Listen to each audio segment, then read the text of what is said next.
우리 말씀 보도록 하겠습니다. 요한복음 1장 19절부터 34절. 요한복음 1장 19절부터 34절.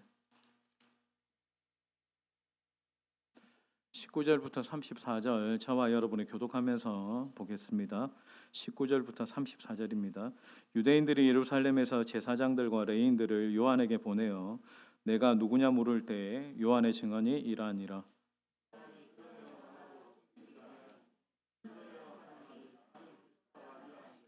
또 묻되 그러면 누구냐? 내가 엘리야냐? 이르되 나는 아니라. 또 묻되 내가 그 선지자냐? 대답하되 아니라.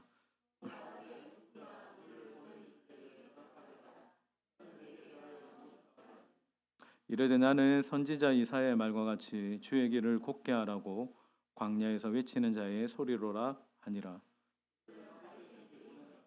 또 물어 이르되 내가 만일 그리스도도 아니요 엘리야도 아니요 그 선지자도 아닐진데 어찌하여 세례를 베푸느냐.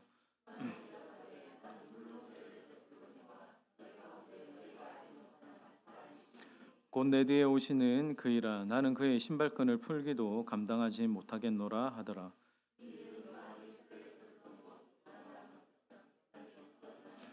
이튿날 요한이 예수께서 자기에게 나오심을 보고 이르되 보라, 세상 죄를 지고 가는 하나님의 어린 양이로다.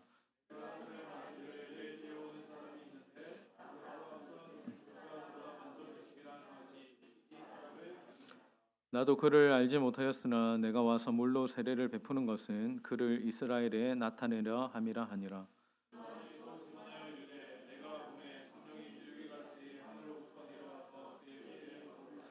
나도 그를 알지 못하였으나 나를 보내어 물로 세례를 베풀라 하신 그 이가 나에게 말씀하시되 성령이 내려서 누구 위에든지 머무는 것을 보거든 그가 곧 성령으로 세례를 베푸는 이인 줄 알라 하셨기에 내가 보고 그가 하나님의 아들이심을 증언하였노라 하니라. 아멘. 우리가 계속 12월 대강절 기간 동안 요한복음 말씀을 보면서 예수님은 누구신가에 대한 질문을 던지면서 우리가 이 말씀을 좀 보려고 합니다. 우리가 저번 주에 나눴을 때 요한복음을 기록한 목적 자체가 무엇이라고 얘기했습니까? 예수님이 하나님의 아들이심을 믿게 하려고 기록했다라고 얘기했습니다. 그래서 여러분, 우리가 요한복음을 읽을 때마다 예수님이 누구신지를 질문을 던져야 됩니다. 저번 주에는 예수님이 누구신가라는 질문을 던졌을 때 그 답은 주님은 태초부터 계신 하나님의 말씀이시고 우리에게 생명을 주시는 분이시고 모든 어둠을 비추시는 빛이 예수님이라고 고백했습니다. 여러분, 오늘 밤에도 저와 여러분에게 주께서 살아있는 말씀 주시고 생명 주시고 빛으로 이곳에 임하시기를 예수님의 이름으로 축원합니다. 오늘은 세례 요한이 예수님에 대해서 그가 누구신지 선포한 내용들을 묵상해 볼 겁니다. 자, 우리 이 말씀 19절부터 34절까지 이 내용은 대략 시간적으로 보면 3일간의 시간입니다. 그러니까 세례 요한이 예수님이 어떤 분이신지에 대해서 3일 동안 계속 반복해서 선포합니다.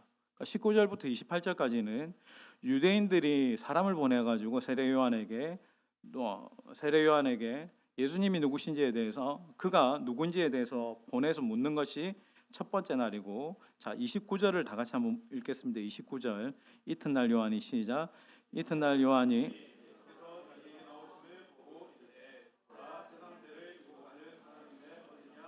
자 29절에 어떻게 시작됩니까? 이튿날로 시작되죠. 전날에 이어서 또다시 또 보도하는 내용이 29절부터 또 29절부터 34절까지 또 그 다음 날에 일어난 일들을 이야기하면 35절을 보세요. 제가 읽겠습니다. 또 이튿날 요한이 자기 제자 중 두 사람과 함께 섰다가 또 뭐라고 나옵니까? 이튿날이라고 나오죠. 그러니까 성경이 여러분 생각해 보세요. 한 사람에 대해서 3일 동안 연속으로 집중적으로 그 사람에 대해서 이야기하고 보도한 적이 없습니다. 근데 요한이 예수님에 대해서 증언하는 것이 얼마나 중요한지 첫째 날 증언한 것, 둘째 날 증언한 것, 또 셋째 날 증언한 것을 빠짐없이 이 요한복음 1장에다 다 담아놨다라고 하는 거예요. 그러니까 이건 정말 중요한 거겠죠. 그러니까 모든 사람이 반드시 들어야 되고 중요한 진리를 말하는데 이제 19절 같이 읽습니다. 유대인들이 시작. 유대인들이 예루살렘에서 제사장들과 레인들을 요한에게 보내어 내가 누구냐 물을 때 요한의 증언이 자, 여기 유대인들이 사람을 보냅니다. 그 요한에게 묻습니다. 도대체 너는 누구냐? 자, 20절을 읽겠습니다. 20절 요한이 시작. 요한이 드러내어 말하고 숨기지 아니하니 드러내어 하는 말이 나는 그리스도가 그가 드러내어 말하는데 나는 그리스도가 아니다라고 이렇게 말을 하죠. 그러면서 또 사람들이 묻습니다. 그러면 너는 누구냐?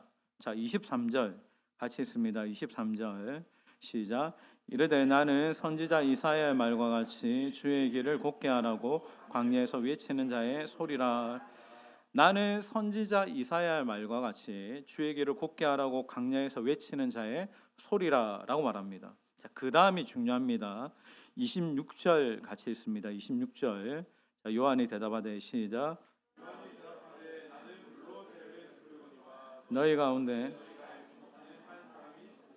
자, 요한이 얘기하고픈 결론은 이 26절에서 나옵니다. 26절에 보면 너희 가운데 너희가 알지 못하는 한 사람이 서 계신다라는 거예요. 자, 요한의 설교를 정리해 봅니다. 나는 소리에 불과하다. 나는 그분에 비하면 그냥 그분이 나오심에 대한 선포하는 소리에 불과하다. 나에게 집중하지 말아라. 그런데 지금도 내가 보고 또 계시는 그 바라보는 분이 계신데 그분이 예수님이신데 예수님이 지금 너희 가운데 계신다 라고 하는 것이 지금 세례 요한이 그들에게 말하고픈 핵심입니다.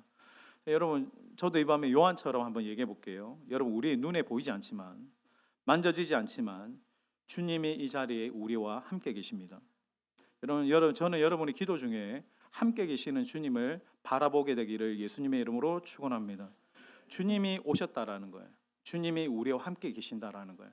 주님이 결코 떠나지 않으시고 그 생명이신 주님, 말씀이신 주님, 빛이신 주님이 우리 가운데 오셔서 우리 가운데 계신다. 이게 여러분 요한이 말하고픈 가장 중요한 주제입니다. 주님은 저와 여러분과 늘 함께 하십니다.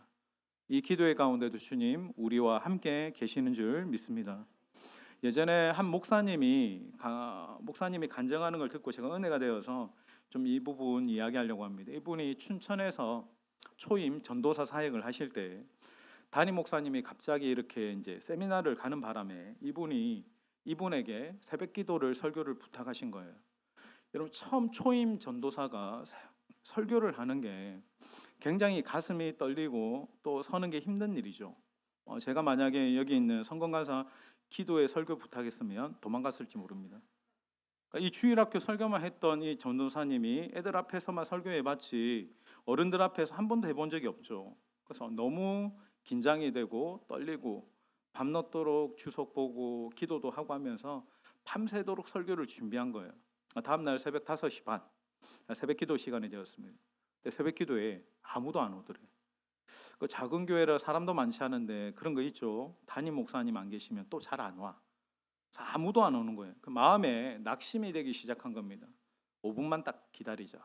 또 5분이 지나도 아무도 오지 않는 거예요. 딱 5분만 더 기다리자라고 했는데 그래도 아무도 안 와요.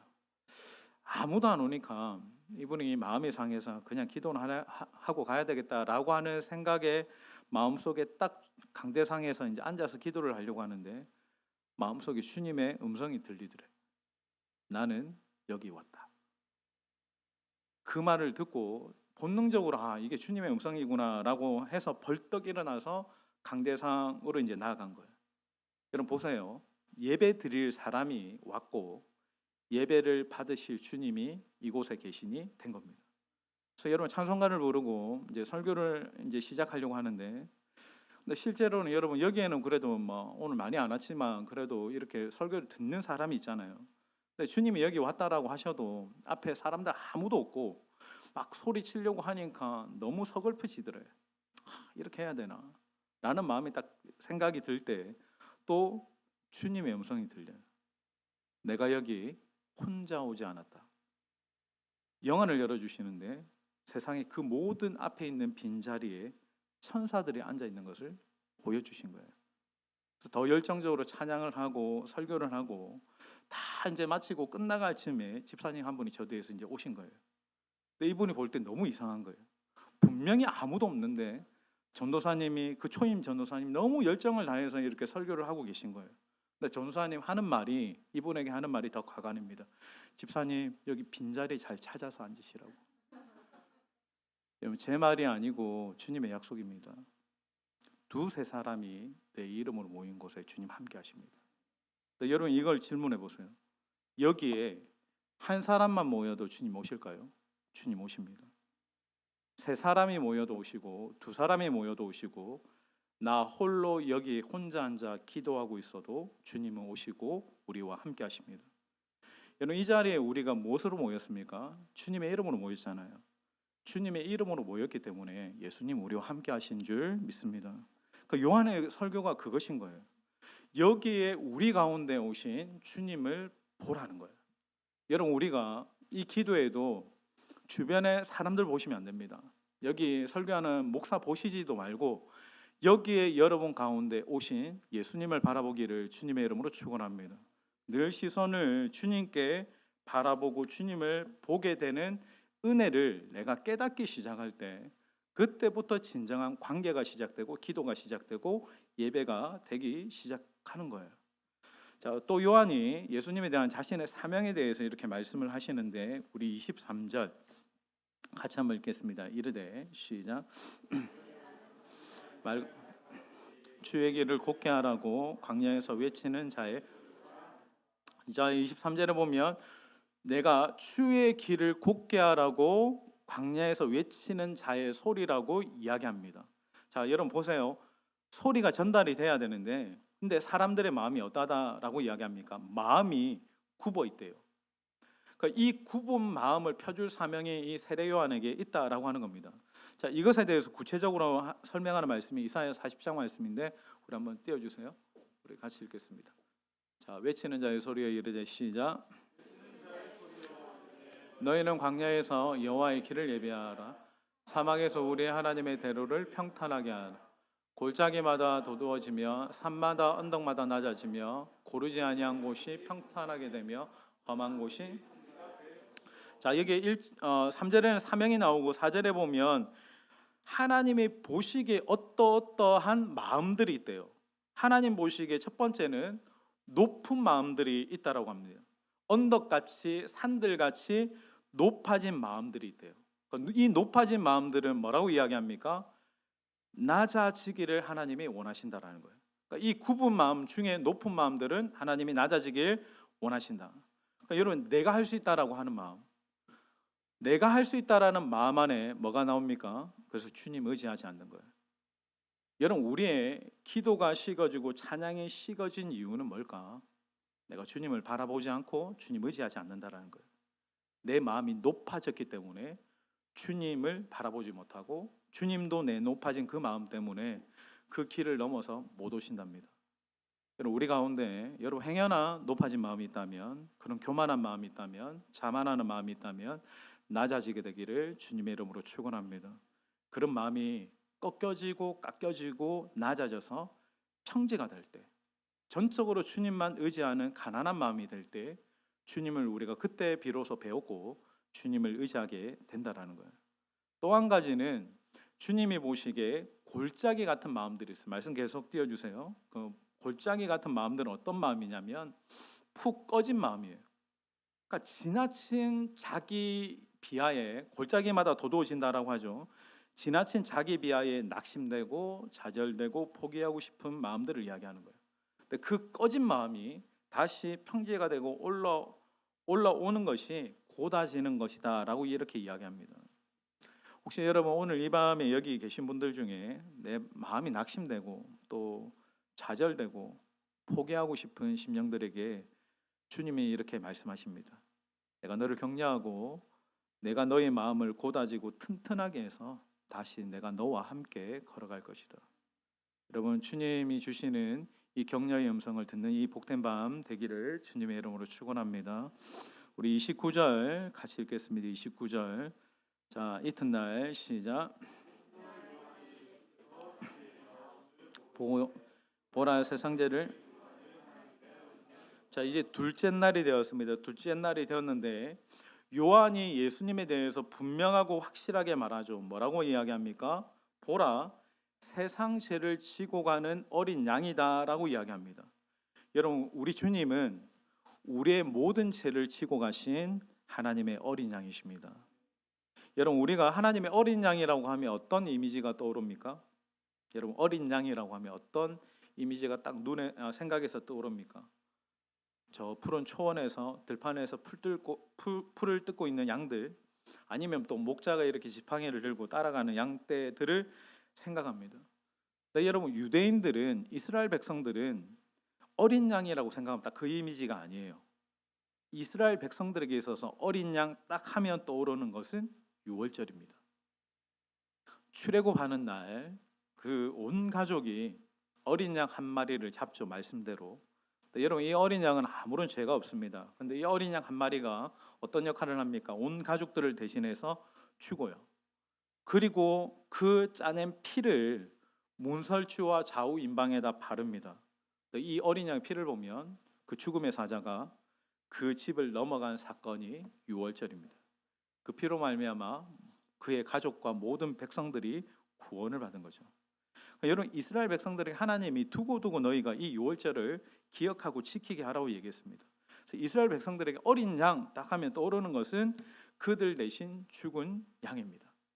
여러분, 레위기에도 보면 속죄 제물을 드릴 때 속죄 제물로 반드시 어린 양을 씁니다. 분명히 내가 잘못했어요. 내가 잘못했는데도, 내가 죄를 지었는데도, 내가 죄인임에도 불구하고 흠없는 어린 양 한 마리를 끌고 와요. 그리고 어떻게 하냐면 그 머리에 안수하면서 기도할 때 이렇게 고백합니다. 하나님, 내가 사실 이러이러한 죄를 지었는데 죄삭은 사망이죠. 반드시 내가 그런 사망과 심판을 받아야 되는 게 마땅한데, 내가 죽어야 되는데 주님, 저의 죄를 이 양에게 전가합니다. 그러면 그 죄가 이 어린 양에게 전가되는 거예요. 여러분, 요한이 예수님은 어떤 분이시라고 합니까? 예수님은 온 세상 죄를 지고 가는 하나님의 어린 양이라고 하십니다. 예수님은 우리의 모든 죄를 지고 가신 하나님의 어린 양이십니다. 그래서 예수님을 내가 믿는다라고 하는 것은 예수님이 우리의 과거, 현재, 미래 모든 죄를 대신 지고 가신 하나님의 대속 제물이 되신 어린 양이시라는 거예요. 여러분, 누구든지 자기 죄를 고백하고 어린 양의 피를 믿고 의지할 때 그 죄가 사하여짐을 믿으시길 축원합니다. 과거의 어떤 실수도 괜찮습니다. 내가 자백하고 돌이키면 주는 의로우셔서 모든 불의에서 우리를 건져주시는 분이십니다. 그래서 여러분, 우리가 죄를 짓더라도 주님 앞에 넘어져야 우리가 다시 사는 거예요. 지금 세례 요한이 뭘 이야기합니까? 온 인류를 위한 대속 제물로 예수님이 이 땅에 오셨다라는 것을 선포하고 있는 거예요. 그리고 그분이 우리 가운데 지금 계신다라는 것을 이야기하는 거예요.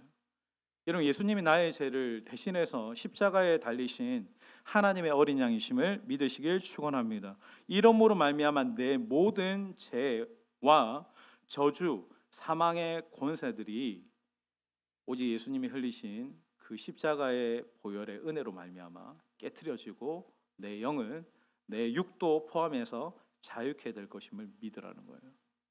자, 누가복음 10장 45절 말씀 같이 한번 읽겠습니다.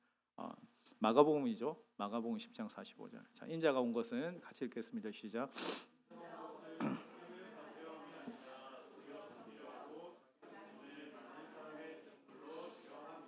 자, 주님이 오신 이유는 섬김을 받으려 함이 아닙니다. 주님이 오신 목적, 이유는 당신의 목숨을 많은 사람의 대속물로 주려 함이래요. 주님이 이 땅에 오신 목적 자체가 죽기 위해서 오셨습니다. 그래서 주님은 십자가에서 달리셔서 고통 가운데 다 이루셨다라고 하신 거예요.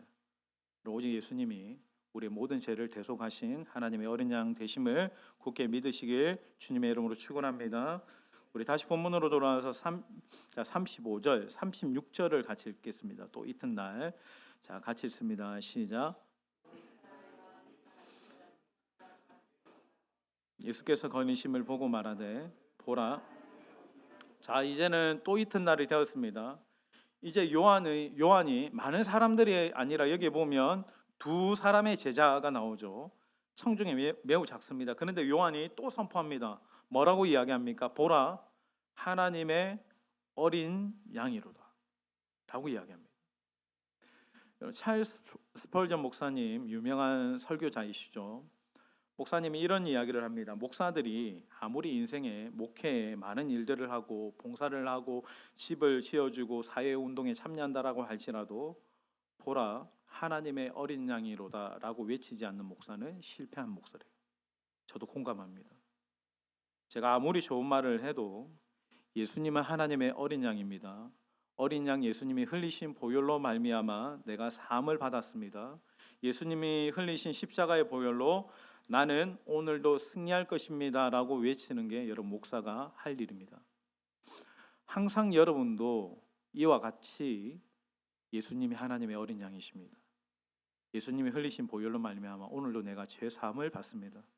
예수님이 흘리신 십자가의 보혈로 오늘도 나는 승리할 것입니다 라고 믿음으로 외치며 살아가는 저와 여러분이 되길 예수님의 이름으로 축원합니다. 그것 외에는 우리가 이 땅을 정말 의롭게 온전하게 살아갈 명분이 없습니다. 오직 예수님의 어린 양, 예수님의 십자가의 보혈의 은혜로 말미암는 거죠. 자, 이 말을 요한이 두 명의 제자들에게 선포할 때, 자, 제자들의 반응을 보세요. 두 제자가 그의 말을 듣고 37절 같이 읽겠습니다. 시작. 두 제자가 그의 말을 듣고 예수를 분명히 이 사람은 아마 요한의 제자였을 거예요. 세례 요한의 제자였는데 보라 하나님의 어린 양이로다 라는 말을 듣고 아마도 성경에는 나타나 있지 않지만 저분을 따라가라고 얘기했겠죠. 그래서 이 제자들이 그 예수님 어린 양 예수님을 선포한 그 예수님을 따라가는 거예요. 이것이 마지막 요한의 선포입니다. 어린 양 예수님을 따라가라는 거예요. 저도 요한처럼 믿음으로 선포합니다. 저는 여러분이 하나님의 어린 양 예수님을 믿을 뿐만 아니라 이제부터 오직 예수님만 따라가시기를 주님의 이름으로 축원합니다. 돈 따라가지 말고 여자 따라가지 말고 내 계획, 내 성공, 세상 쾌락, 재미 따라가지 말고 오직 예수님만 따라가시기를 축복합니다. 여러분 인생 애벌레 이야기 혹시 아시는지 모르겠는데 이거 하고 좀 같이 기도할게요. 한 애벌레가 보니까 모든 애벌레들이 다 같이 기어가더래요. 너무 궁금해가지고 그 기어가는 애벌레에게 왜 가냐고 물어보니까 자기들도 모른대. 어디를 가냐고 하니까 앞에 애들이 따라가니까 나도 따라간대. 그래서 자기도 한번 끝까지 한번 가보자 하면서 끝까지 또 열심히 있는 또 애벌레라 가지고 경쟁하면서 열심히 다른 애들 제치고 또 제치고 달려가서 보니까 딱 끝에 가니까 뭐가 있냐면 아무것도 없더래요. 이게 여러분 우리 인생이라는 거예요. 그럼 여러분 우리는 이미 우리 인생의 길 되시고 진리 되시고 생명 되시는 어린 양 예수님을 만난 사람인 줄 믿습니다. 그래서 여러분 예수님 안에 우리는 더 이상 방황하지 않습니다. 우리는 예수님이 내시는 길로만 걸어가게 될 것입니다. 여기 계신 여러분 모두가 그 예수님을 따라가기를 진심으로 주님의 이름으로 축복합니다. 그래서 여러분 우리는 아무것도 없는 인생이 아닙니다. 돈이 없어도 어떤 명예가 없어도 주위에 대단한 사람들 없어도 우리는 오직 예수님으로 만족되고 예수님으로 충만한 인생인 줄 믿습니다.